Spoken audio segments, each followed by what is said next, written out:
पार्वती पतये हर हर महादेव।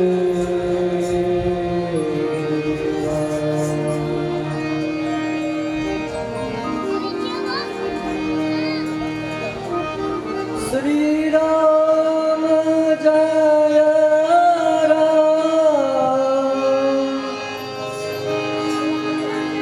जय जय राम। श्री राम जय राम जय जय राम। श्री राम जय राम जय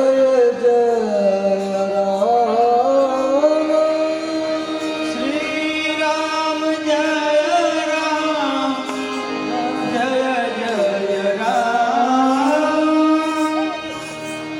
श्री राम जय राम जय जय राम।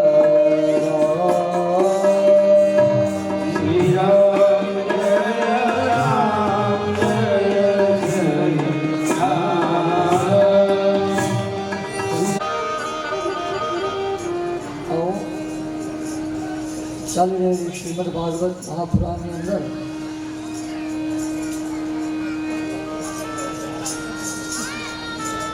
આ કથા જ્ઞાનમય, આ કથા ભક્તિમય, જે કથા મને અને તમને પવિત કરે, પાવન કરે,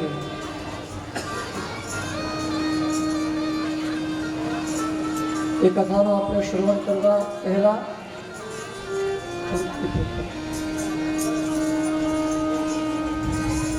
જે શેષ કથા બાકી છે એ કથાનો આપણે થોડું દિગ્દર્શન કરીએ અને પછી આપણે બધા રામાયણની અંદર પ્રવેશ કરીશું.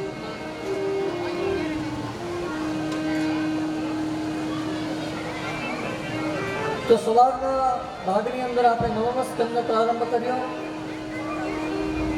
અને થોડી સ્કંદની અંદર પ્રારંભ થયો. આપણો બધાનો સવારે નવમ સ્કંદ પ્રારંભ થયો.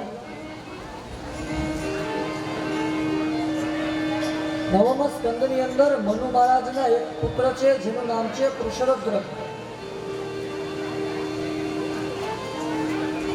વૃષરદ્ર રાજા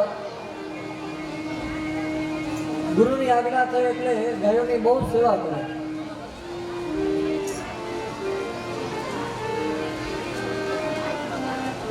ખૂબ જ ગાયોની સેવા કરે એટલે થયું એવું કે એક વખત ગૌશાળાની અંદર એક વાઘ આવે છે ને એ વાઘ છે ગૌ ગાયને હાનિ ન પહોંચાડે એટલા માટે આ રાજા આવે છે તલવાર લઈ અને ગૌશાળાની અંદર. પણ રાત્રિનો સમય છે, અંધારું ખૂબ જ છે એટલે રાજા તલવારનો જે પ્રહાર કરે તો પેલા જે વાઘ હતો એ વાઘનો કાન કપાણો, પણ સાથે સાથે ગાયનું મુખ કપાઈ ગયું, ગાયનું મોઢું આખું જ કપાઈ ગયું. અજાણતા ભૂલ થઈ છે.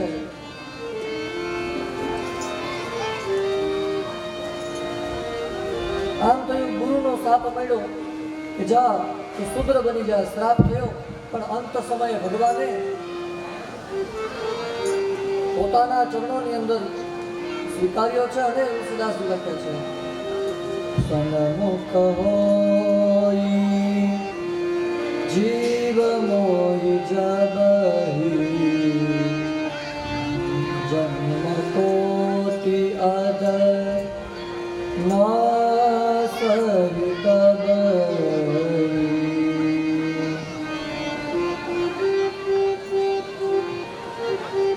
ભગવાન શ્રી હરિ રાજાને પોતાના ચરણોની અંદર રહે છે.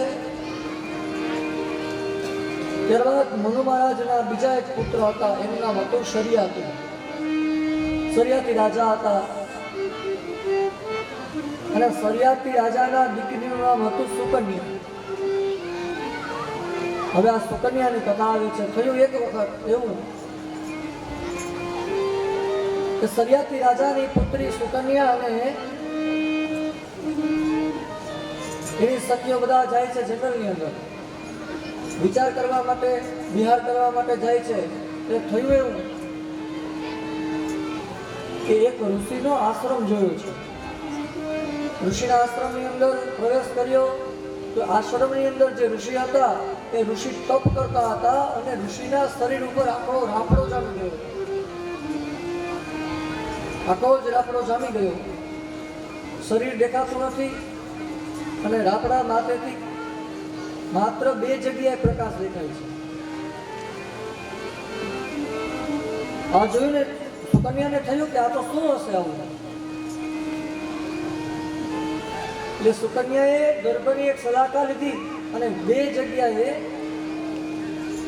જ્યાં પ્રકાશ મળતો હતો એ 2 જગ્યાએ જે અંદર ગર્ભ પુરવ્યો એ અંદર એક ઋષિ બેઠા હતા અને એ ઋષિ તપ કરતા હતા. એ ઋષિ બીજા કોઈ નહીં, એ ચ્યવન ઋષિ હતા.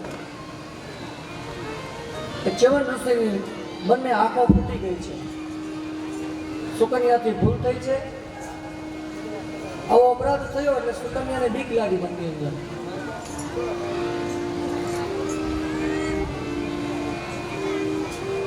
મનમાં આવી બીક લાગી એટલે થયું કે હવે આપણે આવું કોઈને કહેવું નથી, આપણાથી અપરાધ થયો. અને સુકન્યા આવે છે પોતાના રાજ્યની અંદર. પોતાના રાજ્યની અંદર સુકન્યા આવે છે. પણ થયું એવું કે નગરની અંદર આવતાની સાથે નગરની અંદર બધા જ લોકોને એક રોગ લાગુ પડ્યો. તે રોગ કયો હતો કે માણસ જલ્દીથી જલ્દી તરસ્યો થાય અને જેવો પાણી પીએ અને પાણી પી શરીર ફૂલી જાય અને માણસનું મૃત્યુ થઈ જાય. આમ રોગ લાગુ પડ્યો આખા સમગ્ર રાજ્યની અંદર. એટલે થયું એવું સરિયાતી રાજા હતા એ બધાને પૂછ્યા, બધા નગરને ભેગા કર્યા કે આવું કેમ થયું હશે. રાજાને ખબર પડી ગઈ કે નક્કી કોકનો અપરાધ થયો હોય એવું લાગે છે. નક્કી કોઈનો અપરાધ થયો હોય એવું લાગે છે. એટલે પૂછ્યું કે તમે લોકોએ કોઈ બ્રાહ્મણોનો સંતોનો અપરાધ તો નથી કર્યો ને? પણ કોઈ બોલતું નથી. પણ રાજાની દીકરી બોલે છે કે હા પિતાજી, મારાથી એક ભૂલથી અપરાધ થયો છે. એક જંગલની અંદર આશ્રમ હતો અને આશ્રમની અંદર હું જ્યાં પ્રવેશી તો મેં એક રાફડો જોયો અને રાફડાની અંદર 2 વસ્તુ ચમકતી હતી. એટલે મેં ગર્ભ મેં અંદર પધરાવ્યું પણ રાફડામાંથી લોહીની ધાર થાય છે. રાફડામાંથી લોહી નીકળતા જોયું છે. આવે છે સરિયાતી પોતાની પુત્રીની સાથે કે ચાલો કયો રાફડો છે બતાવો. આવે છે આશ્રમ પાસે અને જોયું તો રાફડાની અંદર બીજું કોઈ નહીં પણ ચ્યવન ઋષિ હતા. આજે ચ્યવન ઋષિની બંને આંખો ફૂટી ગઈ છે અને આજે ચ્યવન ઋષિ અંધ થયા છે. સરિયાતી રાજા કહે છે કે ભગવાન, હે રાજન, હે ઋષિ, મારી દીકરીને તમે ક્ષમા કરો અને એનો અપરાધ જે હોય એનો તમે ક્ષમા કરો. આપની આ આંખ ફોડનાર બીજું કોઈ નહીં પણ મારી પુત્રી છે. એટલે અમારા અપરાધને આપ ક્ષમા કરો. અને પછી સરિયાતીએ પોતાના પુત્રીનું લગ્ન એક ચ્યવન ઋષિ સાથે કર્યું. કીધું કે તારાથી આ ઋષિની આંખો ફૂટી છે એટલે હવે આ ઋષિની જવાબદારી કોની? એટલે કામ કર પુત્રી, હવે તું આ ઋષિ સાથે લગ્ન કર અને આ ઋષિની બધી સમગ્ર જવાબદારી આપતી તમારે. અને સુકન્યાના લગ્ન ચ્યવન ઋષિ સાથે થાય છે. અને આજે ચ્યવન ઋષિ આંખથી અંધા છે અને સુકન્યા આજે પિતાને કંઈ ન બોલી અને એક ચિત્તે થઈ અને પતિની સેવા કરે અને પતિવ્રતાથી પ્રસન્ન થઈ અને દેવતાઓના જે વૈદ્ય હતા, આપણા કેમ ફેમિલી ડોક્ટર હોય ને, આપણે કંઈ થાય તો ત્યાં ફેમિલી ડોક્ટર પાસે જવાય, એને તાસીરની ખબર હોય કે આને આ તાસીર લાગુ પડશે. એટલે દેવતાઓના જે વૈદ્ય અશ્વિની કુમારો હતા એને બોલાવ્યા કે તમે એવું રસાયણ તૈયાર કરો, એ રસાયણથી આ ચ્યવન ઋષિની આંખો ફરીથી આવી જાય. અને અશ્વિની કુમારોએ એવું સરસ મજાનું રસાયણ તૈયાર કર્યું, કારણ એ રસાયણ આપવાથી ચ્યવન ઋષિની માત્ર આંખો જ નહીં પણ યુવાની પણ પાછી આવી જાય. આવું સરસ મજાનું ચ્યવન ઋષિ ને આંખો આપવા માટે થઈ અશ્વિની કુમારોએ રસાયણ બનાવ્યું છે અને ચ્યવન ઋષિની ચિકિત્સા કરી છે. અને એ રસાયણનું નામ એ ચ્યવનપ્રાશ આપ્યું. આપણે હજી શિયાળામાં કદાચ ચ્યવનપ્રાશ ખાય છે ને, શિયાળો આવે તે ચ્યવનપ્રાશ આપણે પણ કદાચ શરીર તંદુરસ્ત માટે લઈએ છીએ. તો એ ચ્યવનપ્રાશ ચ્યવન ઋષિની આંખો આવી, યુવાની આવી, આ બધું જ અશ્વિની કુમારોએ કરાવ્યું. એટલે બદલામાં ચ્યવન ઋષિએ અશ્વિની કુમારોને યજ્ઞમાં ભાગ આપ્યો. એટલા માટે બ્રાહ્મણો જ્યારે ગ્રહ શાંતિ યજ્ઞ કરે, હોમ કરે, ત્યારે અશ્વિની દેવતાઓની આહુતિ છે. અશ્વિનીના મંત્ર છે. ઓમ જાવાંગસામદોમત્વસિન્દ્રતાવતી અયાજનમ નિમિક્ષેતામ મંત્રો છે. એ ભગવાનના મંત્રો અશ્વિની કુમારોને યજ્ઞના અંદર ભાગ આપ્યો છે.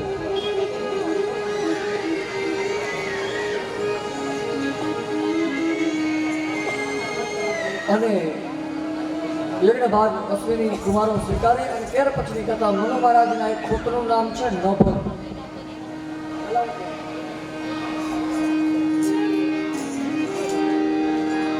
નભગ રાજાની કથા છે.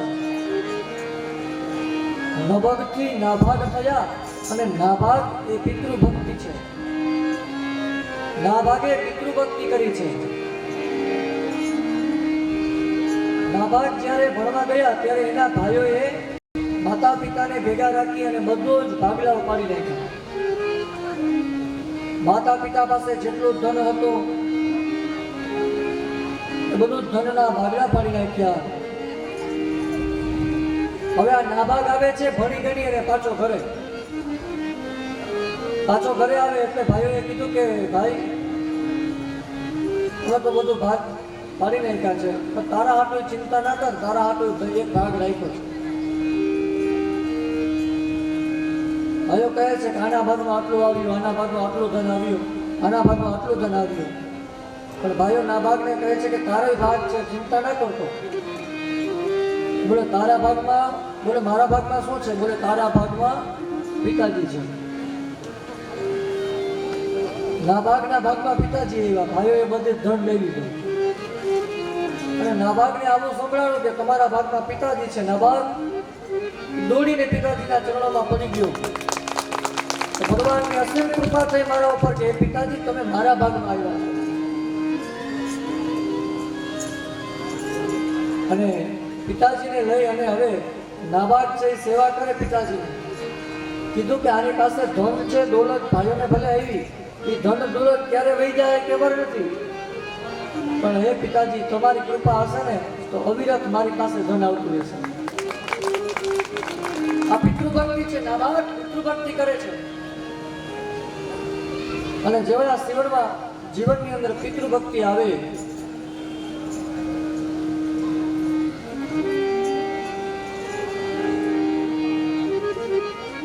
પિતા દદાતિ સત્પુત્ર ગૌધનાની પિતામહ. શું વાત કરવી સાહેબ પિતૃઓની.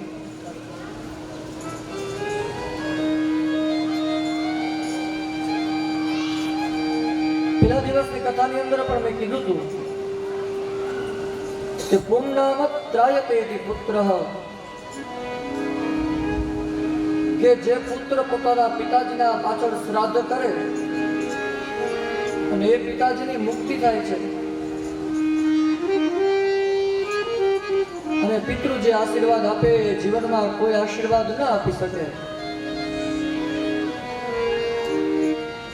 જીવનમાં પિતૃઓના આશીર્વાદ જીવનમાં હશે ને તો જીવનમાં બધું થાય.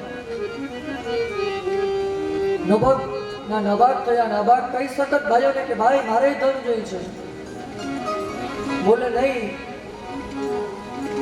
મારા ભાગમાં પિતાજી આવ્યા છે, પિતાજીની સેવા કરીશ. અને માના વખાણ તો બધા કરે, પણ જીવનમાં પિતા એવું તત્વ છે, એ પિતા શું મહેનત કરે, આપણી પાછળ શું આપે એ ખબર ન હોય, પણ એના ગયા પછીની કિંમત હોય. હરેક છોકરાઓ મા બાપની સેવા જીવનમાં થવી જ જોઈએ, અને હાજર હોય ત્યાં સુધી મા બાપની કિંમત ન હોય, પણ એ જ માતા અને પિતા જ્યારે હાજર ન હોય ત્યારે એના દીકરાને પિતાજીની કિંમત થાય છે.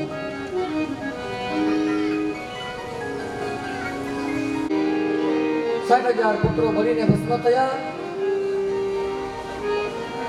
ત્યારે એમના વંશની અંદર અસમંજસ નામનો પુત્રનો થયો. અસમંજસનો પુત્ર અંશુમાન થયો. કપિલ ભગવાન પાસે આવ્યો, જે સગર રાજાનો પૌત્ર છે. આવ્યો કપિલ ભગવાન પાસે, હે કપિલ ભગવાન, મારા 60,000 કાકાઓ બનીને ભસ્મ થયા છે, હવે એને મુક્તિ કેમ મળે? ગયા શ્રાદ્ધે સતેર નાપીર નમેર મુક્તિ ભવિષ્યથી. બોલે કપિલ ભગવાન હવે શું? તો કપિલ ભગવાન કહે છે કે જો તારા વડવાઓની મુક્તિ મેળવવી હોય તો કામ કર, તો ગંગાજીને આ પૃથ્વી ઉપર લઈ આવો, અને જ્યાં સુધી તારા વડવાઓના અસ્થિમાં ઉપરથી ગંગાજી જ્યાં સુધી નહીં આવે ત્યાં સુધી તારા પિતૃઓને મુક્તિ નહીં મળે. એટલે થયું એવું કે અંશુમાને ભગવાનની ગંગાજીની તપશ્ચર્યા કરવાની શરૂ થઈ.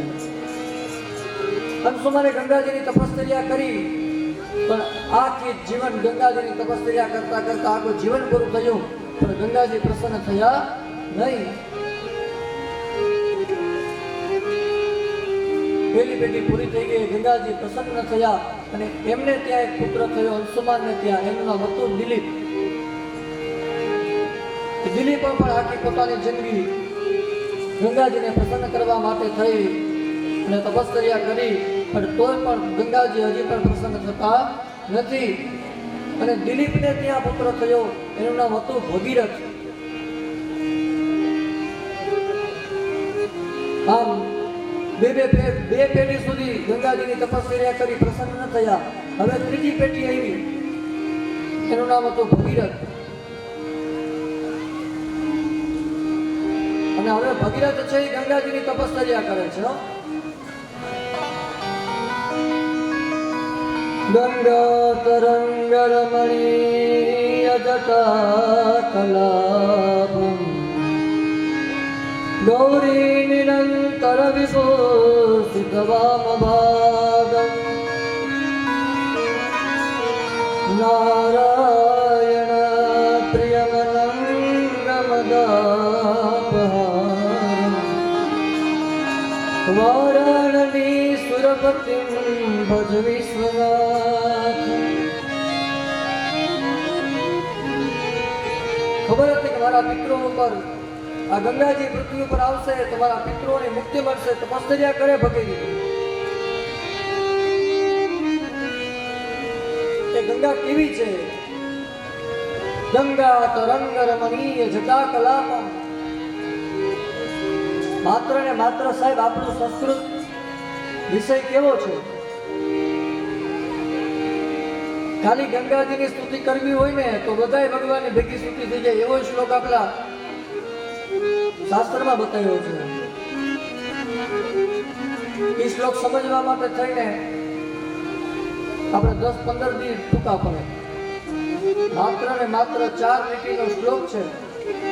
આ 4 લીટીનો એક શ્લોક સમજવા માટે થઈ અને 10 દિવસ મને ને તમને ઓછા પડે. આપણે અર્થ નહીં કરીએ, ખાલી શ્લોક સાંભળીએ. અને મહાત્મામાં કીધું કે સંસ્કૃતના શ્લોકો ન આવડે ને પણ કાનમાં જઈને તો આ જે તુલસીદાસજીએ કાનને સર્પ કીધો છે ને એ પણ પવિત્ર થાય. અહિરિપુપતિ કાંતા તાત સંબંધ કાંતા તાત સંપૂજ્ય કાંતા હરિતનય નિહંતો પ્રાણદાતુર્ધ્વજસ્ય સખી સુત સુત કાંતા તાત સંબંધ કાંતા પિતુ શિરસી વહંતી જાહ્નવી માં પુનાતુ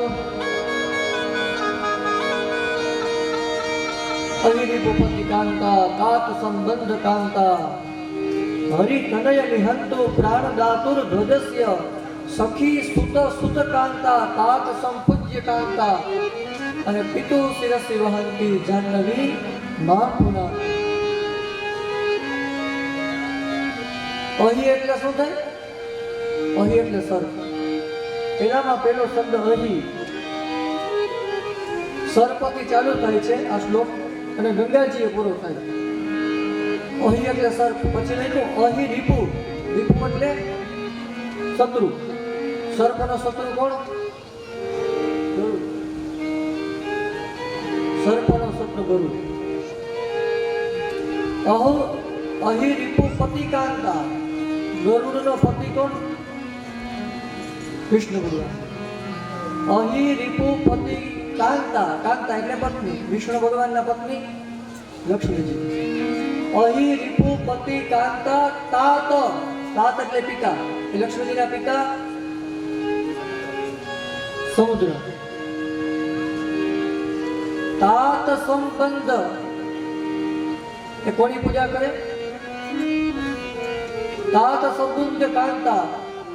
હરિ તનય ભગવાનનો પુત્રનું નામ શું? કૃષ્ણ ભગવાનના પુત્રનું નામ પ્રદ્યુમ્ન. હરિ તનય નિહંતુ પ્રાણદાતુર ધ્વજસ્ય.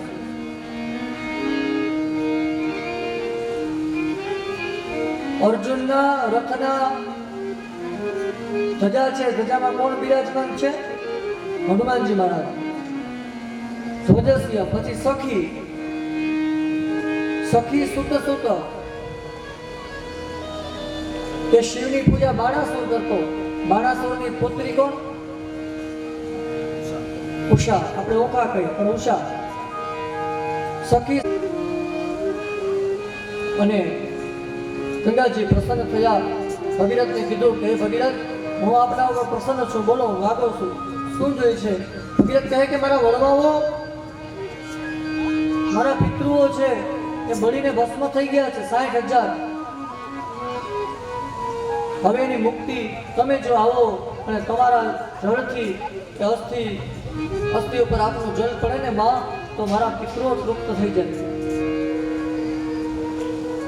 અને ત્યારબાદ ગંગાજી ભગીરથને કહે છે કે હું આવું તો ખરી પૃથ્વીમાં, પણ મારો વેગ એટલો બધો છે કે હું પૃથ્વી ઉપર આવું તો પૃથ્વીને ફાડી અને સીધી પાતાળમાં વહી જાઉં. આટલો મારો વેગ છે. એટલે કામ કરો, તમે મને કોઈ એવો વ્યક્તિ શોધી લાવો કે જે મને ઝીલી શકે. અને ગંગાજીને અભિમાન આવ્યું મનની અંદર કે મારો વેગ એટલો છે, મને કોઈ ન ઝીલે. અને ભગીરથને વિચાર આવ્યો કે હવે માને તો લઈ આવવા પડશે.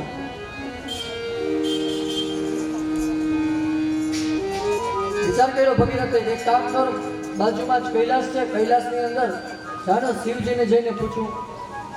અને શિવજીને આવે ભગીરથ શિવજી પાસે પ્રાર્થના કરે કે હે મહાદેવ, મારા પિતૃઓની મુક્તિ માટે થઈ 60,000 અમારા પિતૃઓ બળીને ભસ્મ થઈ ગયા છે. ગંગાજીને પ્રસન્ન કર્યા. જો ગંગાજી આવે તો એનો વેગ એટલો બધો છે કે પૃથ્વીને ફાડી અને પાતાળમાં ચાલ્યા જાય. પણ હે મહાદેવ, આપ જો મારી ઉપર કૃપા કરતા હોય તો ગંગાજીને આપ ઝીલી શકો તો આપ ઝીલો. મને ગંગાજી એમ કીધું કે મારા વેગને કોઈ નહીં ઝીલી શકે. અને ભગવાન મહાદેવે કીધું કે જા ભગીરથ, કે ગંગાજીને કે પૃથ્વી ઉપર આપે, હું ગંગાજીને ઝીલવા માટે તૈયાર છું.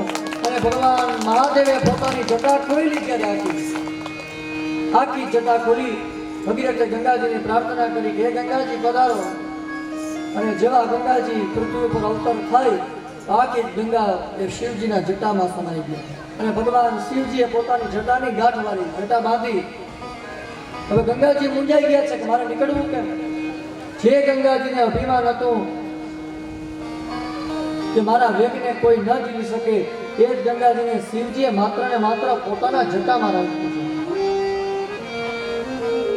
અને ગંગાજી આજે શિવની પ્રાર્થના કરે છે. નમામિ શમીશાદ નિર્વાણ રૂપમ પુણ્યાત્મકં બ્રહ્મ વેદ સ્વરૂપમ ગુણમ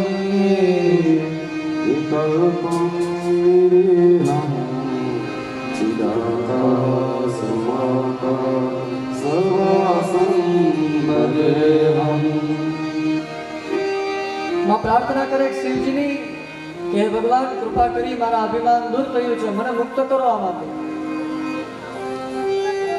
અને ભગવાન મહાદેવે પોતાની જટામાંથી માત્ર ને માત્ર એક જ લટ ખોલી. અને એ લટ ખોલીમાંથી ગંગાજી ઉત્પન્ન થયા. અને અત્યારે જે આપણે હરિદ્વારની અંદર ગંગાજી જોઈએ છીએ એ માત્ર શિવજીના એક જ લટમાંથી ગંગાજી નીકળે છે. અને પાછા જ્યારે ભગીરથ ગંગાજીને પ્રસન્ન કરવા માટે ગયા હતા, ગંગાજી પ્રસન્ન થયા ત્યારે ગંગાજી સામે શરત રાખી હતી કે મારો રથ આગળ ચાલે, મારો રથ આગળ ચાલે અને તમે પાછળ ચાલજો. અને બે રથના પૈણાની વચ્ચે જેટલો જળ હોય, બે રથના પૈણાની વચ્ચે જેટલું જળ વહે એ જ ગંગાજી હોઈ શકે. એટલા માટે ભગીરથ છે ગંગાજીને લઈ આવ્યા એટલે એનું નામ પડ્યું ભાગીરથી. તો ગંગાજીનો મહિમા, ગંગાજી પધારી ચૂક્યા છે પૃથ્વી ઉપર. અને 60,000 પુત્રોના અસ્થિ ઉપર એ જલ આવ્યું ગંગાજીનું. અને 60,000 પુત્રોની મુક્તિ થઈ છે. આવા ગંગાજીનું મહત્વ બતાવ્યું છે. હરિદ્વારની અંદર જાય અને યાત્રામાં કોઈ સ્થાનમાં તમને જો 2 દિવસ વધારે રોકાવાની મજા આવે ને તો એ હરિદ્વાર છે. ગોકુલ જાઓ, તમે મથુરા જાઓ, કોઈ પણ જગ્યાએ જાઓ, ત્યાં તમને 1 દિવસ કે 2 દિવસ જ રોકાવાની મજા આવે.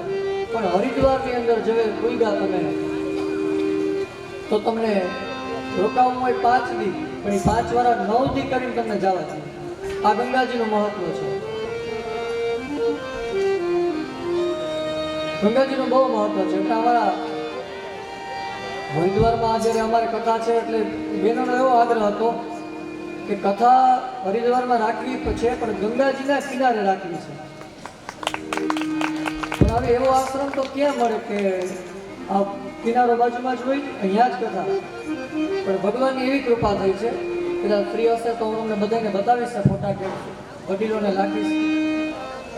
એવો આશ્રમ બુકિંગ અમે હમણાં ગયા હતા હરિદ્વારની અંદર. પેલા વિજયભાઈ અત્યારે હાજર નથી, જામનગર છે, થોડુંક વ્યવહારિક કામ માટે આજે સાંજે આવી જવાના છે. જબ તક યે પાની રહે મેરી સजना તેરી દીવાની રહે દીવાની રહે.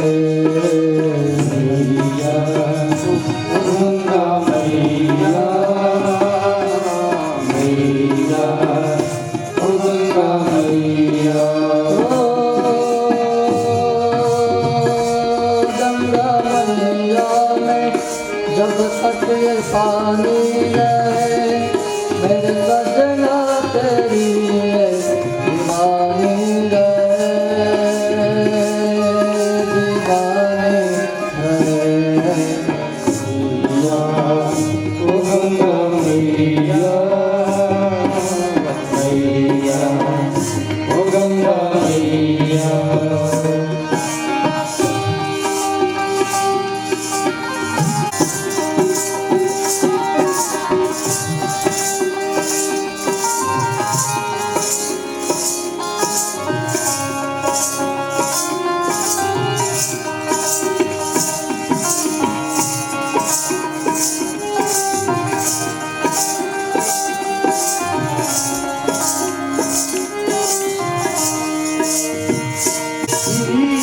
कियो रे मैया ओ मेरे जीवन की ओर मैया जीवन कियो रे मैया दुनिया कुछ भी कहे दिल कहती रहे तेरे सांसों में तेरे बजाने मैया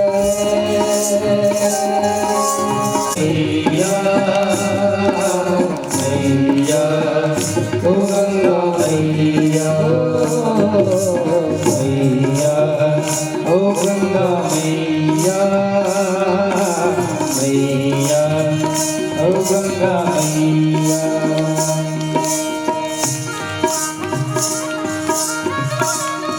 पवित्र गंगाने याद करिए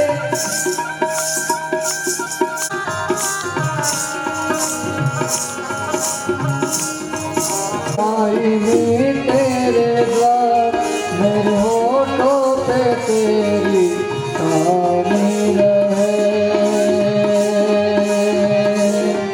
कहानी रहे मैया ओ गंगा मैया मैया ओ गंगा मैया ओ मैया ओ गंगा मैया मैया ओ गंगा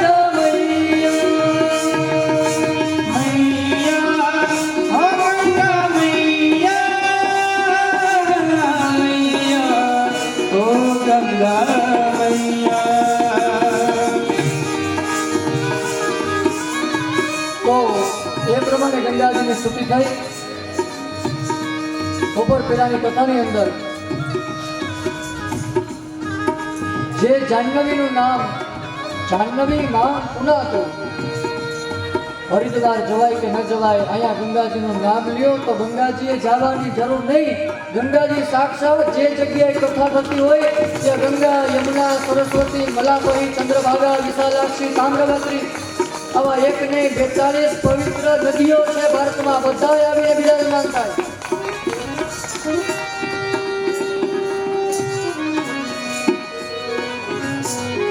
અને એ જ પ્રમાણે ભગીરથ રાજાના પિતૃઓની મુક્તિ થઈ અને સૌ કોઈ ગંગાજીને યાદ કરી અને ગંગાજીને નમસ્કાર કરો આવો રામાયણની અંદર હવે આપણે પ્રવેશ કરીએ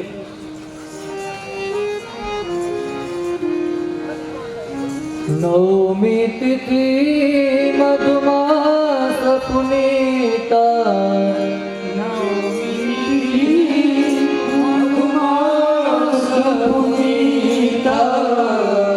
सकल पाच अभिषेका हरि प्रीता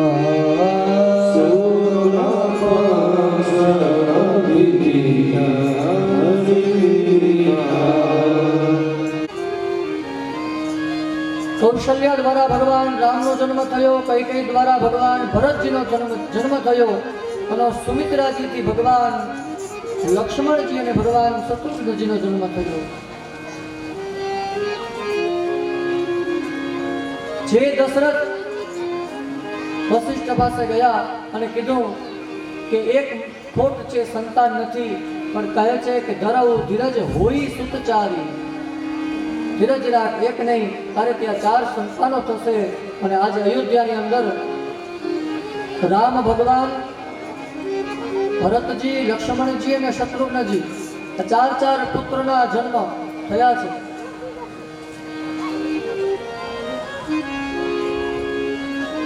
ચાર પુત્રના નામકરણ થયા અને આ 4 પુત્રો છે ને એ વિવેક અને વાત્સલ્યની પ્રતિમા છે અને આ જન્મ છે ભગવાનનો એકદમ મર્યાદા પુરુષોત્તમ છે રામ નાના હતા ને એની બાલ્યાવસ્થાની કથા બહુ ઓછી છે રામની કૃષ્ણની કથા બાલ્યાવસ્થાની બહુ છે બાલ્યાવસ્થામાં કૃષ્ણે કેવા પરાક્રમ કર્યા એ આપણે ખબર છે પણ બાલ્યાવસ્થામાં રામે આવા કંઈ પરાક્રમ કર્યા નથી કારણ કે રામ અવતાર એ મર્યાદાનો અવતાર છે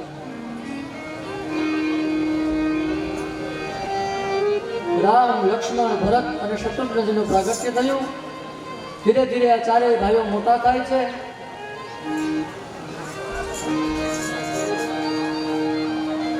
આજ અયોધ્યાની અંદર બધા જ લોકો છે આનંદની અંદર છે, કારણ કે જે રાજાના જીવનની અંદર પુત્ર હતા ને આજે ભગવાનની કૃપા દ્વારા ચાર પુત્ર થયા છે.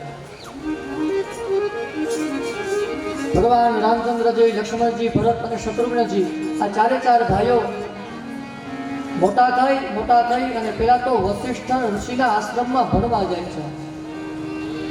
અગર ભગવાનને ભણવાની શી જરૂર, પણ ભગવાન પોતે ભણવા ગયા અને મને તમને શીખાડતા રહ્યા છે કે શિક્ષા લેવી એ આપણી ફરજ છે, ભણવા જવું.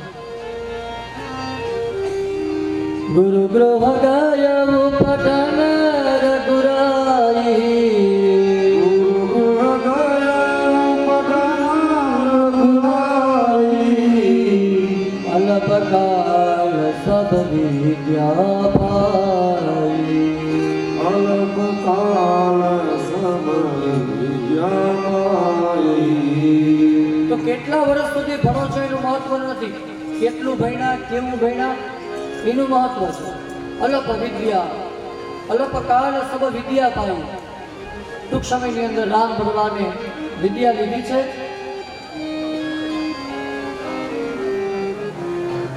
અને ભણી ગણી અને રામ આવે છે અયોધ્યાની અંદર ફરી પાછા. અયોધ્યાની અંદર જ્યાં રામ આવે ને, અને ત્યારે પહેલામાં પહેલી ઘટના ઘટે છે કે વિશ્વામિત્ર ઋષિ આવે છે દશરથ રાજા પાસે, અને તુલસીદાસજી લખે છે અસુર સમૂહ સતાવહી મોહી, નિયાચન આ એવું લોપતો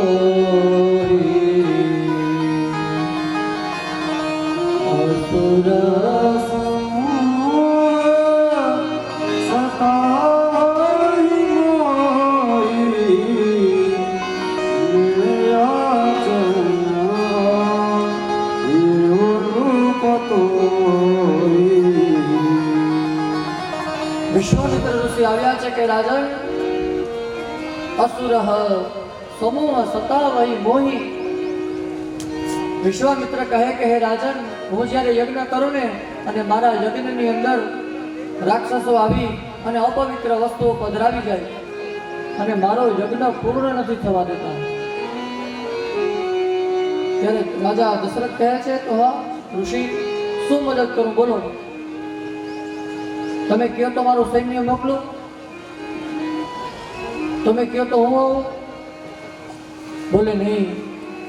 વિશ્વામિત્ર કહે છે હે રાજન, અનુજ સમેત દેહુ રઘુનાથ, નિશિચર બદને ઓમ સનાતા.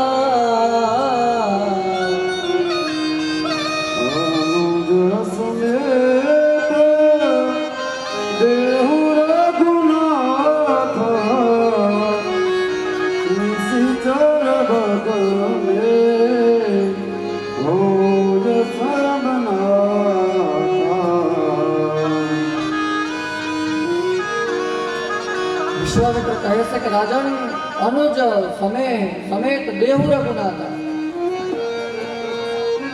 પેલા વિશ્વામિત્રે શું કીધું કે લક્ષ્મણજી સાથે રામને મોકલો. નગર એમ કહી શકતો ને, વિશ્વામિત્ર તો રામને માંગવા આવ્યા હતા, પણ એમ ના કીધું કે રામને આપો, એમ કીધું કે લક્ષ્મણજી સાથે રામને મોકલો.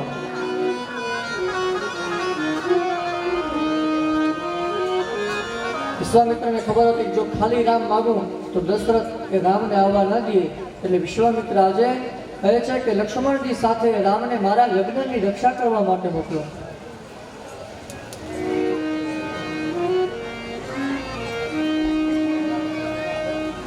कहे नाथ हे राजा अनुज समय है।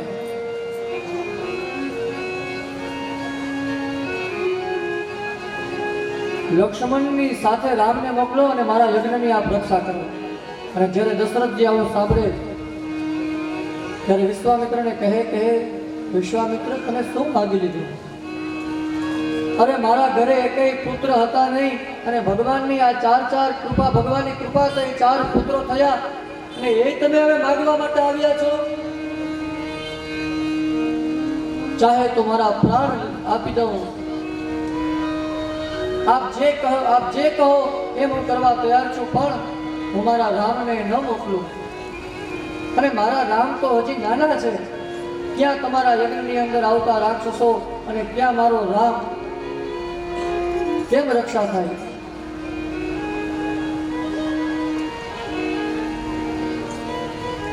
હાજીજી કહે છે વિશ્વામિત્ર કે રામ અને લક્ષ્મણ સહિત યજ્ઞની રક્ષા કરવા માટે મોકલો. દશરથ રાજા ના પાડે, પણ એ જ સમયે વશિષ્ઠ ત્યાં આવ્યા અને વશિષ્ઠ કહે છે હે દશરથ કૃપા કરો વિશ્વામિત્ર ઉપર તમે. વિશ્વામિત્રજી કહે છે એ સાચું કહે છે કે રામ અને લક્ષ્મણ અત્યારે યજ્ઞની અંદર એને રક્ષા કરવા માટે મોકલો. અને આ બે અત્યારે આ જે કુમારો છે 4 આ કુમારોના લગ્ન યોગ સારા છે. અત્યારે જોઈ જાશે ને તો ફરીથી પાછા આવશે. જ્યારે એ જાશે એકલા પણ આવશે બેકલા, એટલે જવા દો આ બધાને. રામ અને લક્ષ્મણ જાય છે વિશ્વામિત્ર ઋષિના આશ્રમની અંદર. વિશ્વામિત્ર ઋષિનો યજ્ઞ 135 વર્ષ સુધી ચાલ્યો. 135 વર્ષ સુધી યજ્ઞ ચાલ્યો. જેવા યજ્ઞ પૂર્ણ થાય એટલે વળી રાક્ષસો આવે, ફળ દૂષણ અને મારીચ જેવા રાક્ષસો આવી યજ્ઞની અંદર અપવિત્ર વસ્તુ પધરાવે અને યજ્ઞ પાછા શરૂ થાય. પણ એ યજ્ઞની રક્ષા કરવા માટે આજે વિશ્વામિત્ર સાથે રામ આવ્યા છે, લક્ષ્મણ આવ્યા છે. યજ્ઞ પ્રારંભ થાય છે. રામ અને લક્ષ્મણ બાણ લઈને ઊભા છે. ખર દૂષણ વગેરે મારીચ આવે અને આ રામ અને લક્ષ્મણના દર્શન જો કરે ને તો એ બુદ્ધિ ભ્રષ્ટ થઈ જાય. અને રામ અને લક્ષ્મણ એ વિશ્વામિત્ર ઋષિના યજ્ઞની રક્ષા કરે છે અને સંપૂર્ણ યજ્ઞ પૂરો થાય છે. ત્યારબાદ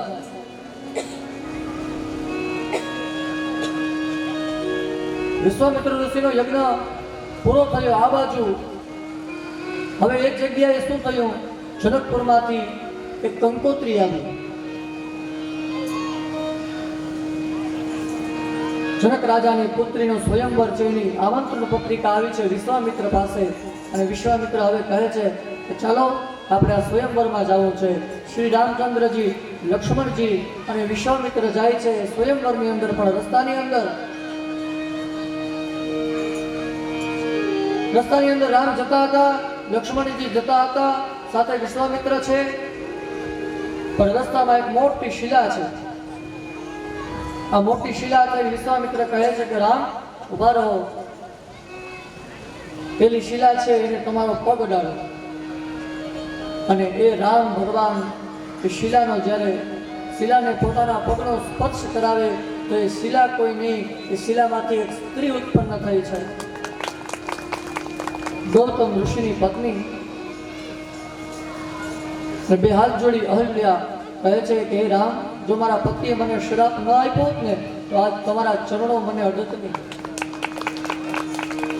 જેવી પદ સુર સમીતા પરમ પુનીતા પ્રગટ ભય શિવ શીશ ધરી સોઈ પદ પંકજ જેવી પૂજત અજ મમ શિર ધરેવ કૃપાલ કરી. અલ્યાનો ઉદ્ધાર ભગવાન કરે છે. ત્યારથી આગળ જાય છે અને જ્યાં જનકપુરની અંદર આવે ભગવાન, જનકપુરની બહાર ઉભા રહે છે. આવ્યા છે જનકજી, દરબારમાં આવે, વિશ્વામિત્ર ઋષિની સ્વાગત કરીએ છે. બે હાથ જોડી જનકજી વિશ્વામિત્રનું સ્વાગત કરે અને જનકજી કહે છે કે આ બે પુત્રો છે કોણ?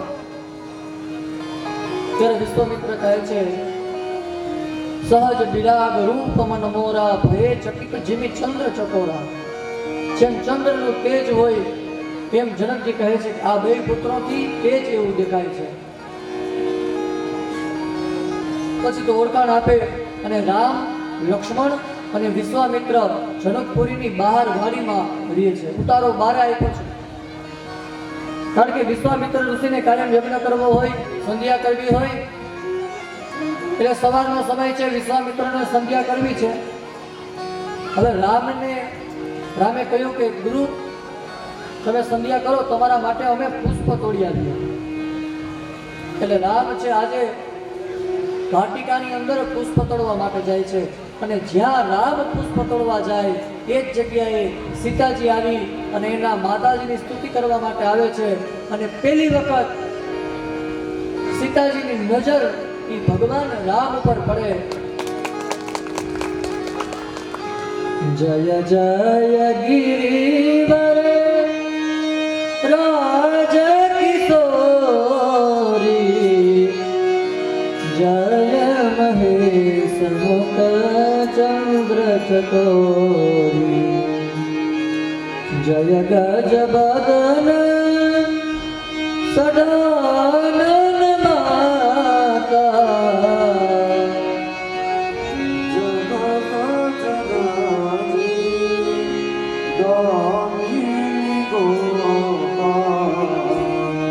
સીતાજી માની પ્રાર્થના કરે, રામ સામે જુએ, એકબીજા રામ અને સીતા એકબીજા સામે જુએ અને પહેલી વાર મિલાપ થયો.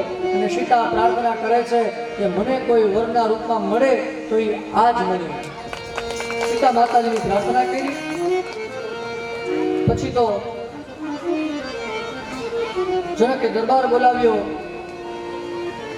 જે સીતા બાલ્યાવસ્થામાં જે ધનુષથી રમતી હતી એ ધનુષ રાખવામાં આવ્યું. જનકે બધા સભાસદોને કીધું, રાજાઓને કીધું કે આ ધનુષ જે ઉપાડી અને એના કટકા કરી નાખે એની સાથે હું મારા દીકરીના લગ્ન કરાવીશ. બધી જગ્યાએ બધા જ રાજાઓ આવ્યા છે અને રાવણ પણ આવે છે. અને હવે એકબીજા બધા જ આવે છે રાજાઓ ધનુષ ઉપાડવા માટે. પણ હવે ધનુષ ઉપાડતું કોઈથી નથી, કારણ કે શિવજીના ગણ એ નાનું રૂપ લઈ અને ધનુષ ઉપર બેસી ગયા. કારણ કે સીતાજીએ પ્રાર્થના કરી હતી કે મને વરમાં આજ મળે. શિવજીના પાર્ષદો આવી અને ધનુષ ઉપર બેસી ગયા. ધનુષ કોઈથી ઉપાડતું નથી. રાવણ આવે છે, રાવણ પણ ઉપાડી નથી શકતો. ત્યારે જનકજી સભાસદોને કહે છે કે આમાંથી કોઈ રાજવી છે કે નહીં?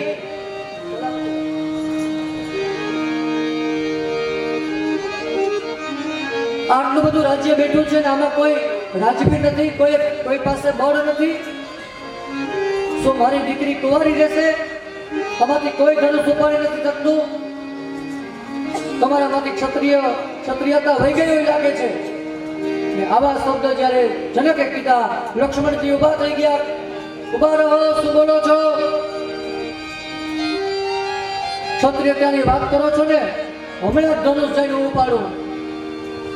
વિશ્વામિત્ર ઋષિએ ઇશારો કર્યો કે બેસી જાવ, વાર છે.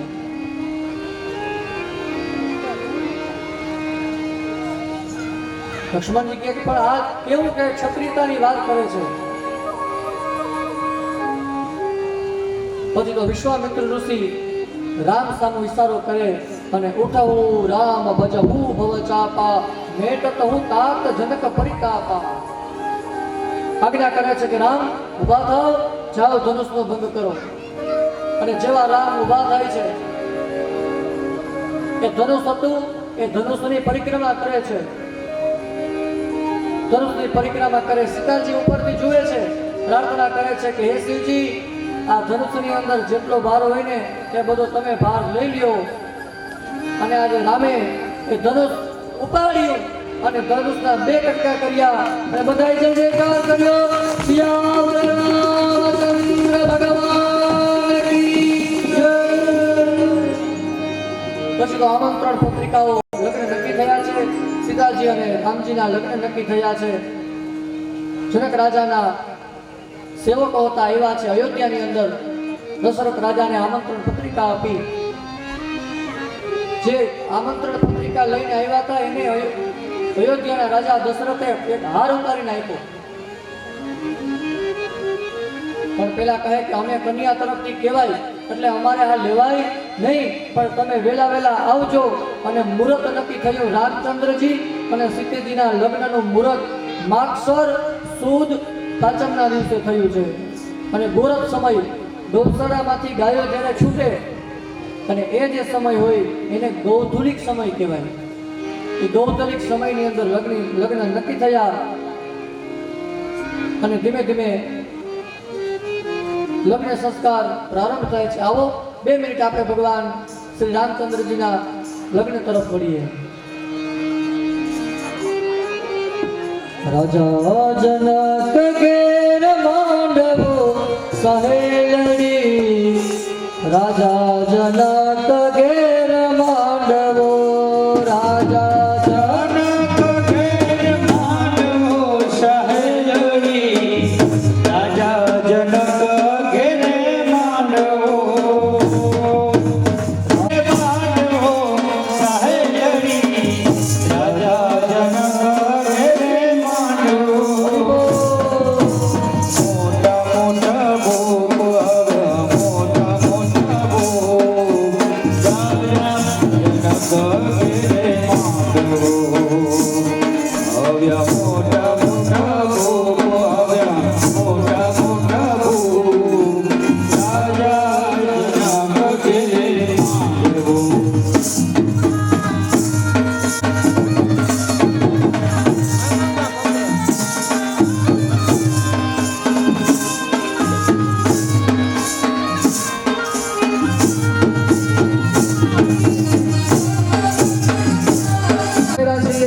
લગ્નની અંદર બધાય 2 હાથ ઊંચા કરી તાળીઓ કે સાથ જય હો.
જનક ઘેર માંડવો સહેલડી, રાજા જનક ઘેર માંડવો.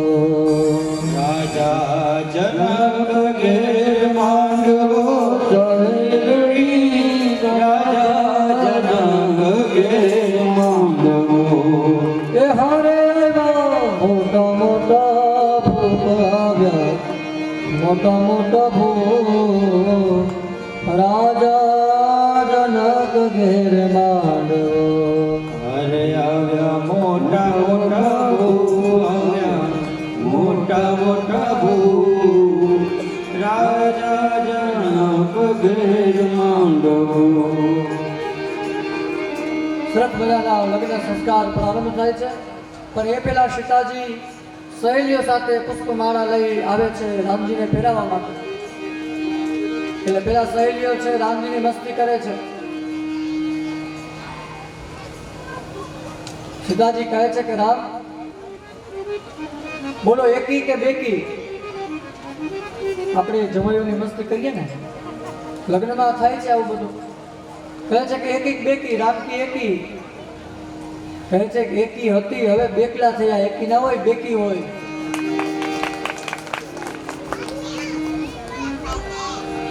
તો વળી કોક સાહેબ કોઈ સાહેલી બોલી સીતાજીની કે અયોધ્યાની અંદર તો અયોધ્યાના માણસો તો પ્રસાદી, ચરુની પ્રસાદી ખાઈ અને પુત્રને જન્મ આપે છે. આવું જ્યારે કીધું ત્યાં લક્ષ્મણજીથી સહન ના થયું, અને લક્ષ્મણજી તરત જ બોલ્યા કે અમારે ત્યાં તો ચરુ ખાઈને પ્રસાદી લઈને પુત્ર ઉત્પન્ન થાય છે, તો અહીંયા તો જમીનમાંથી નીકળે છે. આવા લગ્નના પ્રસંગો થાય છે. સીતાજી અને રામચંદ્રજીના લગ્ન થાય છે. ત્યારબાદ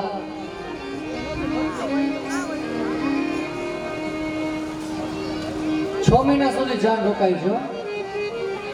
રામ, લક્ષ્મણ, ભરત અને શત્રુઘ્ન રામના લગ્ન જે નક્કી થતા હતા ને ત્યારે વિશ્વામિત્રએ કીધું કે હે જનક, એક કામ કર, આમના 3 ભાઈઓ છે અને તારે ભાઈને પણ 3 દીકરીઓ છે, જો તને રાજી હોય તો એના લગ્ન કરાવ. 4 ભાઈઓ સાથે 4 ભાઈઓના લગ્ન થાય છે.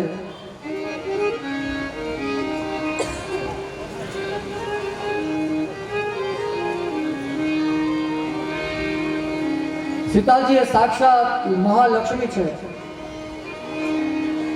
અને જ્યારે રામચંદ્રજીના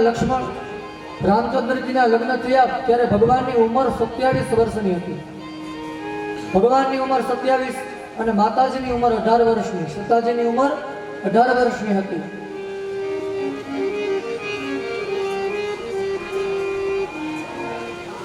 છ મહિના સુધી જાન રોકાણી 4 પુત્રોના લગ્ન થયા છે. આવ્યા છે બધા મથુરાની અંદર. અને હવે આમ તો શ્રીમદ ભાગવતની અંદર માત્ર 2 જ અધ્યાયમાં રામાયણ છે. રામાયણ ટૂંકમાં જ છે. અને રામાયણ સાહેબ 99 પારાયણ કહેવાય. રામાયણ એટલે 99 પારાયણ. 90 દિવસ સુધીનું રામાયણ હોય. આ ભાગવત 7 દિવસ હોય. રામાયણ 9 દિવસ હોય. શિવપુરાણ 9 દિવસ હોય. અમારે ગયા ચૈત્ર મહિને બાકોડી શિવપુરાણની કથા હતી. શિવપુરાણ 9 દિવસ હોય. એટલે હું ભાગવત વાંચું છું એવું નથી, શિવપુરાણ વાંચું છું. તમને કોઈ એમ થાય કે આ વખતે શ્રાવણ મહિનો આવીએ, અધિક માસ છે, શિવપુરાણની ઈચ્છા છે, આમ આજુબાજુ ગામમાં કોઈ મને જાય તો શિવપુરાણ પણ હું કરું છું. આરિશાની અંદર એક વખત જોઈ અને કાન ઉપર એક સફેદ વાળ જોયો. વિચાર કર્યો કે હવે રાજ્ય છોડી દેવું છે. એવા વશિષ્ઠ પાસે કીધું છે કે રામને રાજગાદી આપી છે, એનું મુહૂર્ત બતાવો. ત્યારે કહે છે કે જે દિવસે રામ રાજા બને ને એ જે સારું મુહૂર્ત હોય, એમાં મુહૂર્ત જોવાની જરૂર નથી. સારા કાર્ય કરવા માટે થઈને મુહૂર્ત નહીં, એ સારું કાર્ય કરવાનો તમને વિચાર આવી જાય ને, એ જ સારું મુહૂર્ત.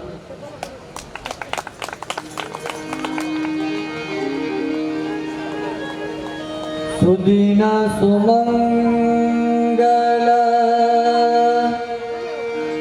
તબહિ જબરા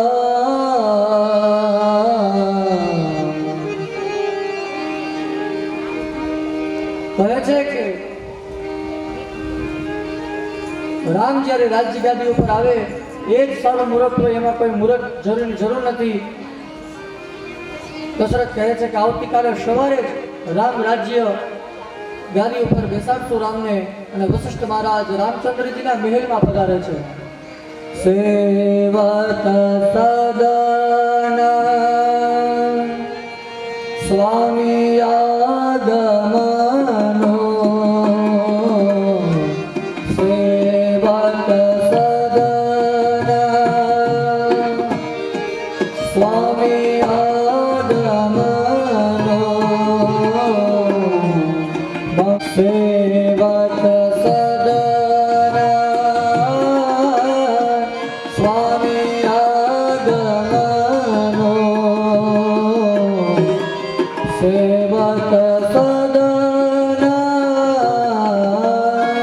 સ્વામી આગમનો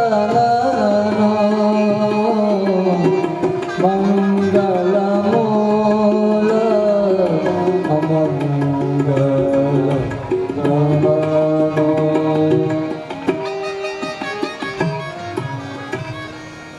પ્રભુ તાતજી પ્રભુ કિન્હ સ્નેહો. આવ્યા છે વશિષ્ઠ ઋષિ રામચંદ્રજીના મહેલમાં પધાર્યા, વાત કરે છે કે આવતીકાલે સવારે તમારને રાજા બનવાનું છે. પણ રામ કહે છે, પણ દેવતાઓને વિચાર આવ્યો કે જો રામ રાજા બનશે તો રાવણને મારવા વાળું કોઈ રહેશે નહીં. એટલે વિઘ્ન દેવીની દેવતાઓએ બોલાવી છે અને કીધું કે જા અયોધ્યાની અંદર જા અને તું વિઘ્ન નાખ. અને પછી તો વિઘ્ન દેવી આવે અને રામને રાજ્ય ગાદીની અંદર વિઘ્ન આપે. એ વિઘ્ન કોને આપે છે, કેવી રીતના આપે છે, કોણ માગે છે? અને પછી આપણા કથાની અંદર નંદ ઘેરા નંદ ભયો, આજે ભગવાનનો જન્મ થવાનો છે. એટલે આવો માત્ર ને માત્ર 5 મિનિટ માટે જ ઇન્ટરવેલ છે આજે. એટલે ચા પાણી 5 જ મિનિટ માટે પી અને મારે ઘડિયાળમાં 4:45 વાગ્યા છે, બરોબર 5:15 વાગે નંદ ભયો મારે કરાવવો છે. એટલે ખોટું પછી મોડું ન થાય. એટલે 5:15 વાગે મારે નંદભાઈઓ કરાવવાની ઈચ્છા છે. તો એ સમયથી પાછા 5-7 મિનિટમાં જ આપણે બધા ચા પાણી પી આવી જશું. દરેક લોકોએ ચા પાણી કૃપા કરી દરેક બહેનો એકદમ શાંતિથી બેસો.